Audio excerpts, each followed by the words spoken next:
Hi, everyone. Again, this is Caroline with the Expat Interviews Thriving Abroad, where I get an opportunity to share with you the stories of the most amazing and awesome people that are living all over this beautiful globe. And their stories, I hope, are going to inspire you and make you aware that there's a big world out there and it's yours to live and thrive. Today, I'm excited about the opportunity to meet with one of my, I don't know, I should say an extended sister, Juli-ann, who came from the island of Jamaica, and she is in a place that you don't expect a lot of Jamaicans to go to. So we're going to hear her story, how she wound up in this beautiful country. Thank you, Julie, so much for joining me and for sharing your story. So here you are in Jamaica. What part of Jamaica are you from originally? I'm from Kingston. Oh, from But Kingston. thank you, by the way. Thank you for inviting me. Sure, it's my pleasure. Okay, from Kingston. And okay, so you're now living in Italy. Right. Could you just tell us a little bit about your journey? Were you always traveling? Was this just a once in a lifetime thing? How did you get to become an expat? Well, I'm not coming straight from Jamaica. I used to live in the US. Uh-huh. So I lived in the US for 20 years. Okay. And that's where I met my husband, who is from Italy. He was born in Rome.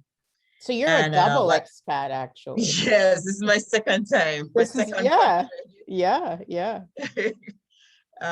But we met when we were in grad school. And actually, I thought that when we met, we would be moving. I thought he was going to take me to Italy then, but he ended up staying because I was a citizen, and he ended up staying He in the ruined your US. plans.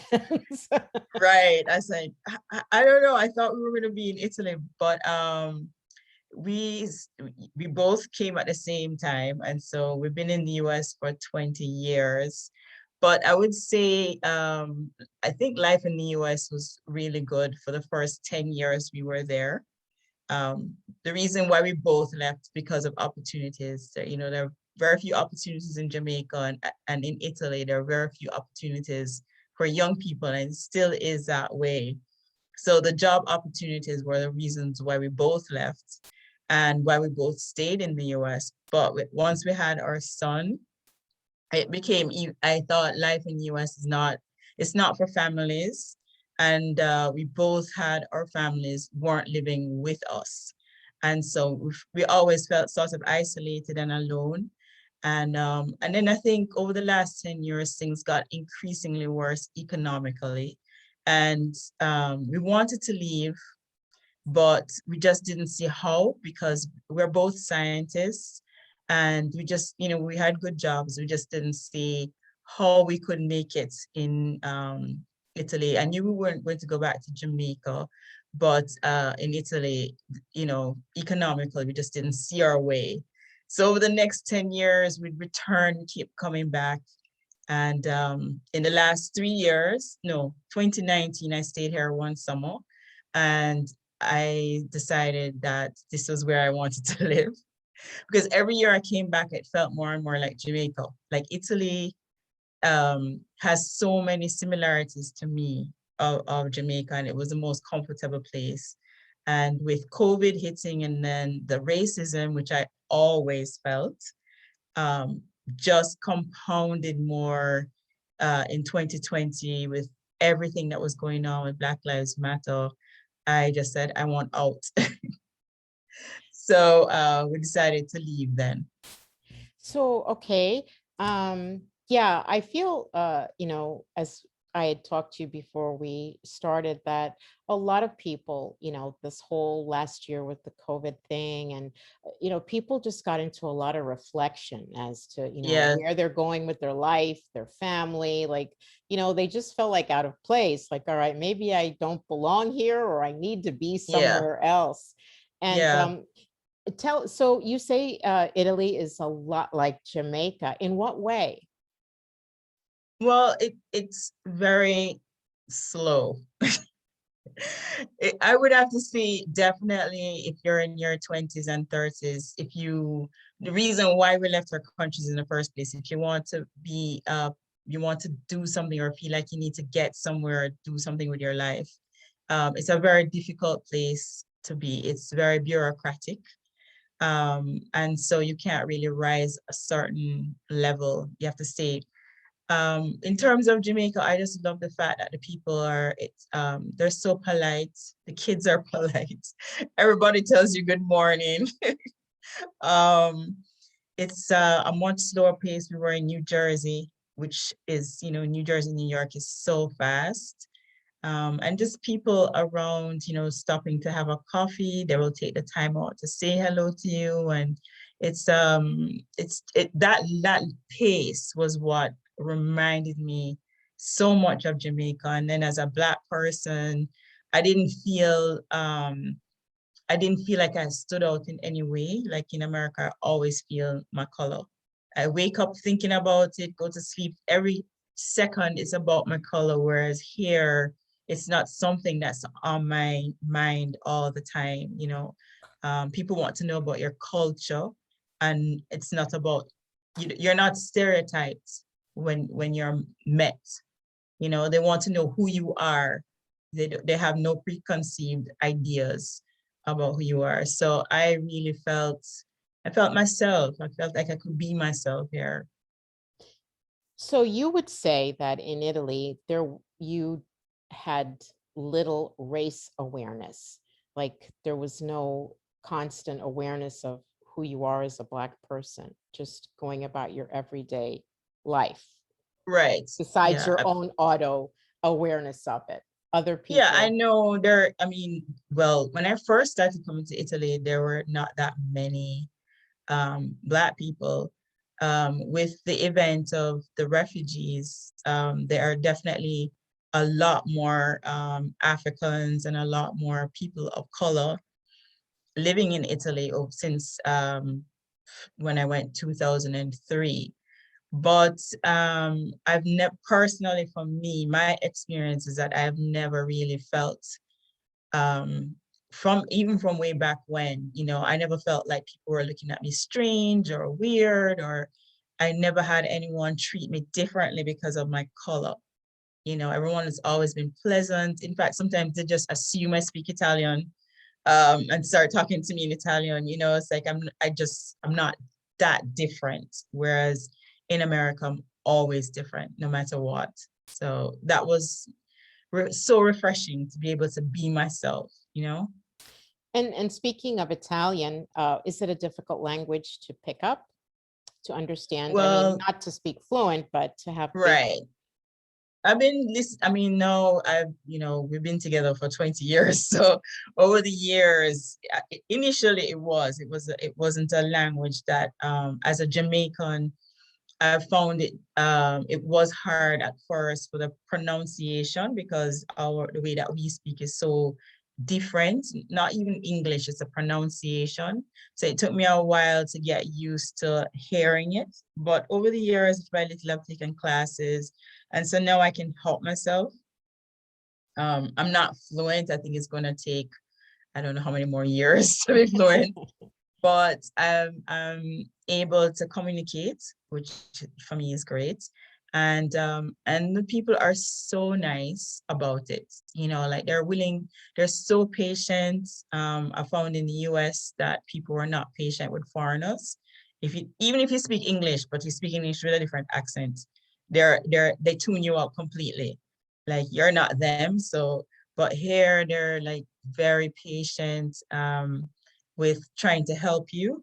And when I go to Rome, they're English speakers in Rome, so they would be like, "Oh, well, I understand what you're saying." So I haven't felt, out of place in trying to communicate. So yeah, it's just you study, and when you come here, you just have to speak it. You don't have a choice, so you just learn. So, and it's Yeah. exciting. It's a beautiful language. So it's exciting to be able to learn a different language. It is. It is an interesting language. So besides some of the obvious things about Italy that we probably know, seeing movies, and famous Italians, it's a romantic country of beautiful hills and the city and Rome and lots of history. Are you giving a plus, a check for families, for single people? I mean, do you highly recommend it for someone that has children, single moms, young person, digital nomads? I mean, can we check off all those boxes if we were looking into Italy as a possible place to call It's home? definitely for families. That's why I wanted to come here, because I thought the education system where we were in New Jersey was extremely poor. Compared to growing up in Jamaica, which education is everything in Jamaica, right? I had an excellent education. So compared to, and when I started sending my son to school, I was shocked, shocked. I mean, for a first world country, I was like, there's no way I came to America for, so we came for university, which, that's, beyond Jamaica's high school. Now in Jamaica, they have more universities, but for university in the US, a lot of people go there because of what's, um, goes beyond what we could get in the island. But I was surprised for primary education, elementary education, it is so behind. And I didn't want that for him. And then the whole racism, because he's a child of color. I grew up not really being hindered by color, right? We were taught that we could do anything that we wanted to do, and color had nothing to do with it. You just had to work hard. Whereas I could already see the kids that were Black and kids of color were already being stereotyped as not being smart, or not being able to advance into certain areas. Or I just thought it was subpar. And I didn't want him to grow up in a country where he had to start to decide who he was and to put himself into a box, right? Because he's a child of mixed parentage. I didn't want him to have to decide what color he is. I wanted him to be like, I've had to be like telling him, you are two cultures.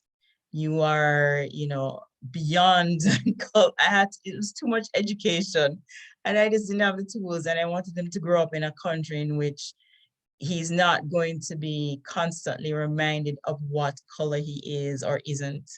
And it was about who he was as a person. So when he came here, the education, I was surprised. We live in the country.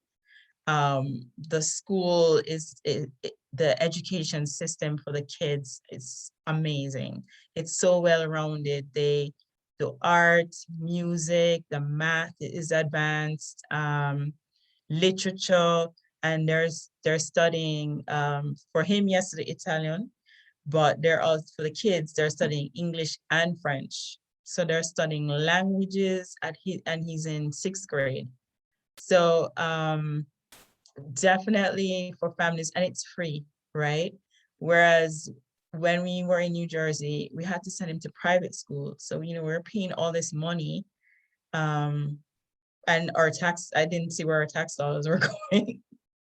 So here it's free. And then going to university, I can't even tell you how much less of a cost it is compared to going to an American university.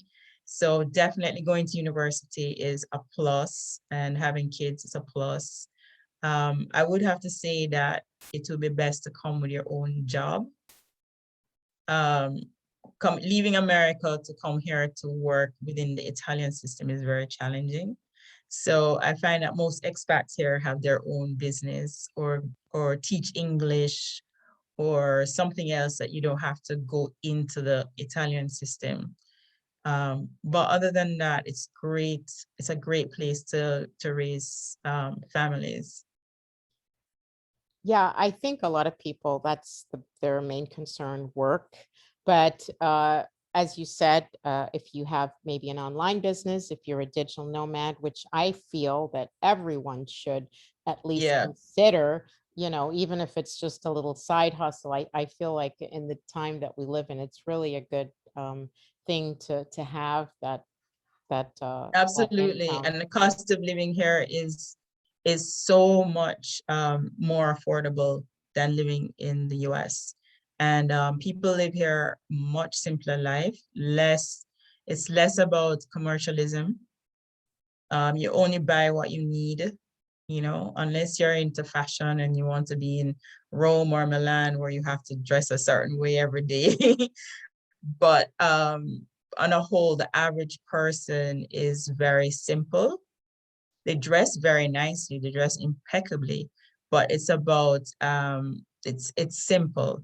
So you don't have to buy, a lot of clothes. You just buy quality clothes and you just rewear them. So I found I don't spend a lot of money here, and the food is great. Everybody has heard about the food.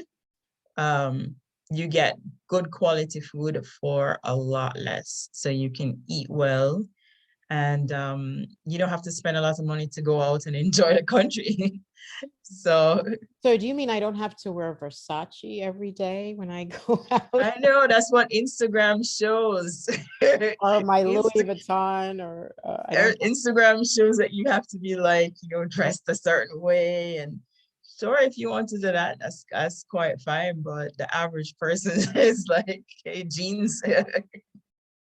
Well, that's good to know. So I always ask my guests to offer a bit of motivation and advice for someone who might be watching and who is considering making a move abroad, becoming an expat, or just changing their lifestyle. We don't always have to go, for a permanent lifestyle change. We could go for a season, we could go for a few years, we could just go, explore. What advice would you give someone who is thinking of leaving their home country and setting up somewhere else, or feels a need to move somewhere else? Right. So I mean, because I had thought about leaving the US for, like I said, for about 10 years. And I was like, where am I going to go? So, and I did travel a little bit for my work. And so I kind of had, like certain places, like I love Singapore. It was, to me, I'm always looking for a home. Home is like what makes me feel comfortable, what excites me, what makes me want to get up and do stuff, like makes me feel alive. And before I left, I really felt like I had come to the end. Like there was nothing more, and I was not excited about, where I was, and I wasn't excited for my son's future. So, you know, you need to just travel, right? You have to travel, and if it's for 2 weeks, and we used to come for 2 weeks at a time, and then it ended up 3 weeks, and then we ended up one summer, and then just having stayed the one summer, I knew, I'm like, yes, this is what it feels like. And just getting to know the people.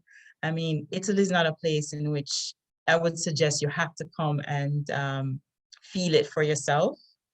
We live in a small village, and so the villages they're ancient, right? So you're a stranger when you show up. You're like, okay. So, and they have their families and their little cliques and stuff like that. So it's not something that you're just going to show up like that. So we came, and my husband had friends, and we made friends. So it's really important that you get to know. I think that's the way to do it. I mean, other people just buy a ticket and leave, but especially if you have a family, everybody has to want to feel comfortable in that place. And my son came, and he did horse riding lessons, and he made friends, and so for him it was a familiar place to move to. So to me, that's the best way to do it, is to go there, feel it out, to and then just make plans. People make you can From then we just decided to leave, but you need to make certain plans. I mean, that's so that you just don't end up like, made a bad mistake. Sure. And many people do that. Right. Do you see, and no one knows the future, do you see another country in your future, perhaps down the road, or is Italy where your heart is? I think right now it's where my heart is because most importantly for my son, he's only 12. So I'm creating his future at the moment. So I wanted to be in a place in which he could grow and then end up in university. So I think this is it for him, until when he decides at that point where he can go. If he doesn't want to stay here, now he has the opportunity to either be in Europe, be in America, be in Jamaica. So he's global. And I want that for him, that he now can decide where in the world. He's not stuck in one place. So for me right now, I think the next 10 years, I hope. I'm like, yes, right now I say yes. But as we can tell, life, we don't know what life will bring, but we're making sure that all of us are global. So we have the availability to I carry 3 passports. So we have the availability to go where we want to, in the future. And I think that's the way it is, to have more than one passport now. Yeah, that seems to be something that's trending, having more than one passport, just to, look at all of your options. We know the world is constantly changing. Yes. So you just never know. I mean, I never thought I'd be living in Mexico. Years ago, if you'd had asked me, probably would have been the last place on my list. But now it's just an amazing adventure for me. Juli-ann, thank you so much. I really appreciate Sure. your time and sharing this and the opportunity for us to hear about, what the possibilities could be in Italy. And I send you lots of blessings and good Thank wishes. you. And Thank you. and thank you. Thank you. Sure, anytime. It was a pleasure. Bye.